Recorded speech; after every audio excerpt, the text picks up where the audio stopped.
Hello বন্ধুরা, আজ আমরা চলে এসেছি আদ্যাপীঠ মন্দিরে। আদ্যাপীঠ মন্দিরের ভেতরের পরিবেশটা এতটাই ঠান্ডা, আর দেখো গাছপালায় পুরো সবুজ হয়ে আছে।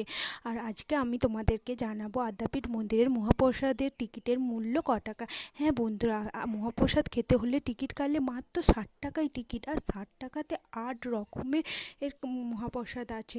আমরা প্রথমে গিয়ে টিকিটটা কেটে নিলাম, বড়দের 60 টাকা করে আর 5 বছর নিচেদের বাচ্চাদের 30 টাকা। আমরা ভেতরে চলে এসেছি, ভেতরে এসে দেখছি কয়েকশো লোক বসে আছে প্রসাদ হচ্ছে যে খাবে বলে। আর প্রথমেই থালা আর গ্লাস দিয়ে দিল, তারপর এলো কুমড়োর বড়া। আর কুমড়োর বড়াটা দেখলে মনে হবে বেগুনি, কিন্তু না, ওটা বেগুনি না। তারপরেই দিয়ে দিল পোলাও, পোলাওয়ের পরেই এসে গেল ভাত আর একটা সবজির তরকারি, তাতে এঁচোড়, কলা আরও নানা রকমের সবজি দিয়ে তরকারি। তারপরেই চলে এলো খিচুড়ি, আর খিচুড়িটা বন্ধুরা দারুণ খেতে হয়েছিল।